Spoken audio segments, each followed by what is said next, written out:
Assalamualaikum warahmatullahi wabarakatuh. My name is Nur Amalina Hanani. Today, my friends and I will share about our case study on information system and assurance.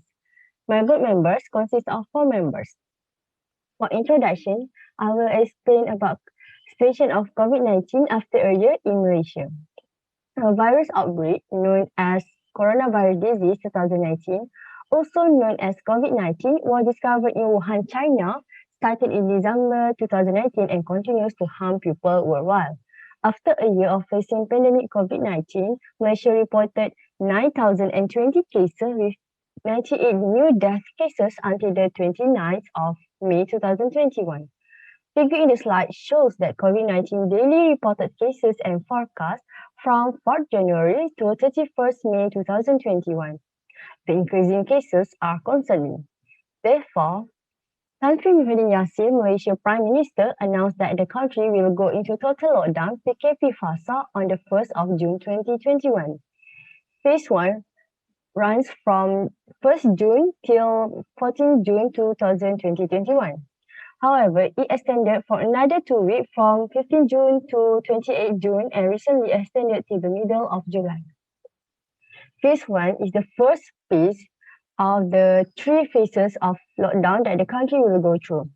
This marked the complete total shutdown of the social, economic, and manufacturing sectors, with only the 70 vital sectors specified by the National Security Council authorized to operate.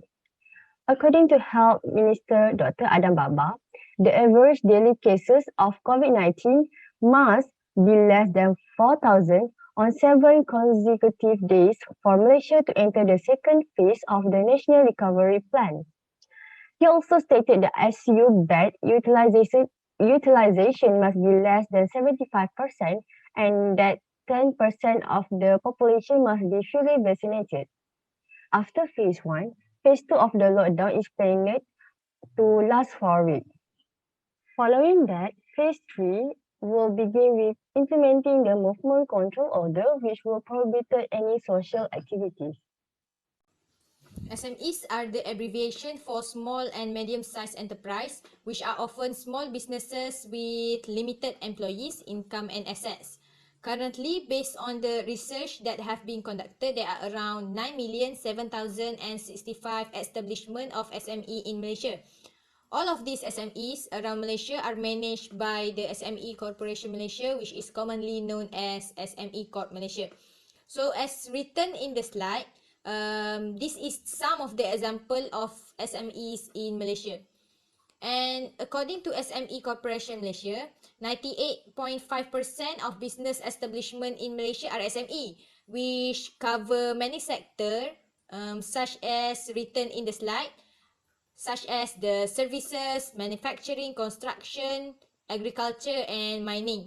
Next, we go to the vision, mission, and business goal for the SME Corporation Malaysia. So the vision is that SME Corporation Malaysia aim of being the nation's premier organization for the development of progressive SMEs to enhance the wealth creation and social well-being of the nation.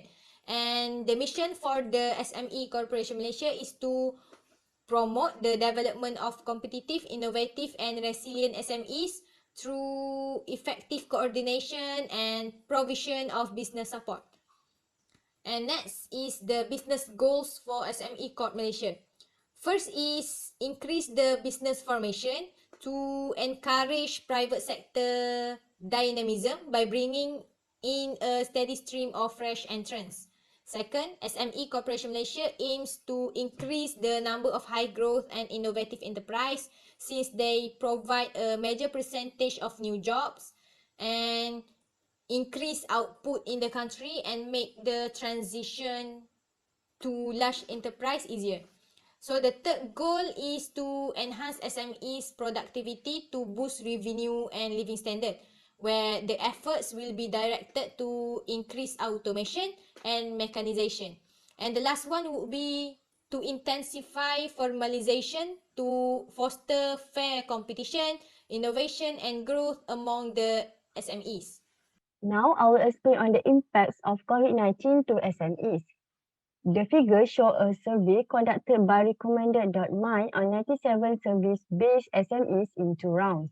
One survey was conducted before the MCO and another was completed 1 week later. As we can see, there is increasing number of impact on sales. The drop in sales is due to the fewer service requests, order cancellation, decreasing client, and decreasing in supplies and demand size. What does it mean by decreasing in supply size? The supply chain was affected at the beginning of the pandemic, resulting in shortage of raw materials and goods required by SMEs. If we compare to larger enterprises, SMEs frequently have fewer suppliers. If an SME loses access to a supplier, it may be more challenging to find a new supplier than a larger enterprise. Second, the decreasing in demand side. During the MCO, tourism, aviation, travel-related industries, and hotels among the most affected sectors. As business of all sizes continue to suffer from the impacts of low demand, their demand for workers will fall and lead to increasing unemployment. The second impact on service SME is on cash flow. Even though the percentage is decreasing from 30% to 26.7% compared to before ICO, the impact will indeed increase. There is a decrease in sales revenue, while on the other, there is an increase in operational costs. Although cash positions are supported in the short run by soft government loans, SME cannot stay viable until demand increase. Now, I will explain about the result of risk management in SME. For the first risk is dishonest employee. The impact if this risk happen is harm the reputation of the SME, and then it is hard for SME to increase the business formation. The impact level is 3, which is moderate. For the livelihood is 4, and then the risk level is moderate. For countermeasure, SME need to create a policy as the guideline to the employee. Second is website defacement attack. If this occur, the attacker can obtain the information after changes the content of the web page. So the impact is 5, and the livelihood is 3, which is possible to occur. So the risk level of website defacement attack is high. For countermeasure, SME need to scan the website for vulnerability regularly and spend the time fixing any flaw they identify. Now we move to another risk, which is employee are stealing physical data. If the employee show the paperwork or planning detail, the competitor can know the secret planning of the organization. Besides that, the third party also can get the information about customer or client if the SME save it in paper-based system. So for the impact risk level is at 3, which is moderate, and for the likelihood is 4, which is likely to occur. So the overall risk level is moderate. For countermeasure, SME need to implement physical security in the building, such as CCTV and fingerprint scanner. Next is USB attack. If this attack occur, the attacker can exploit the system, server, or computer in the SME.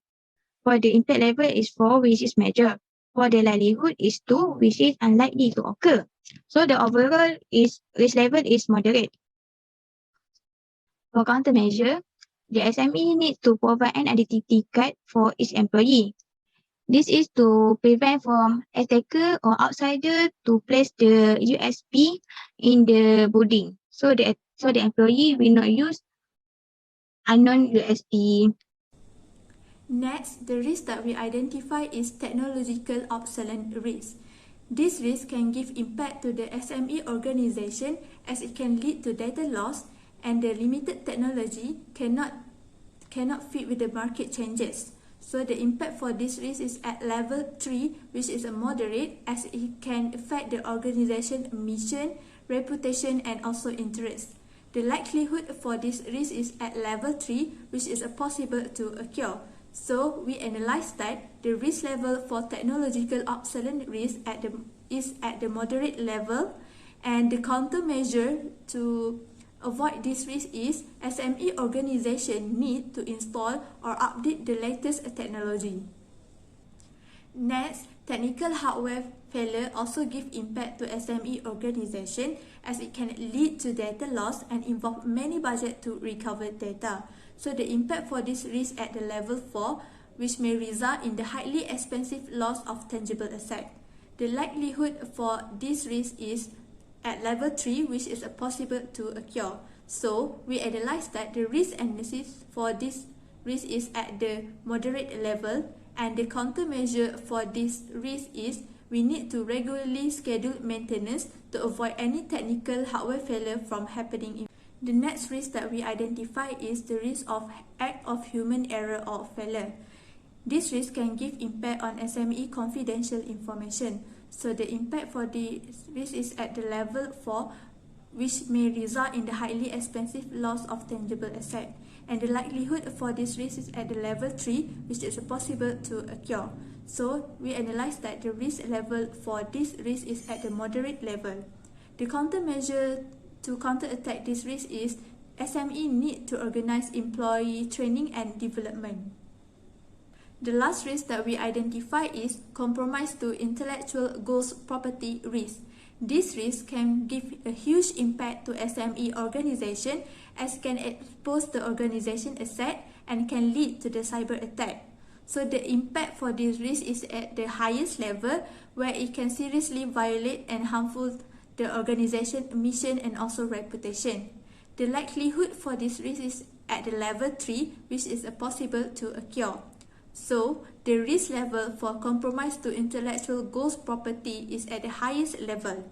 The countermeasure for this risk is SME organization need to file a patent towards a product or business.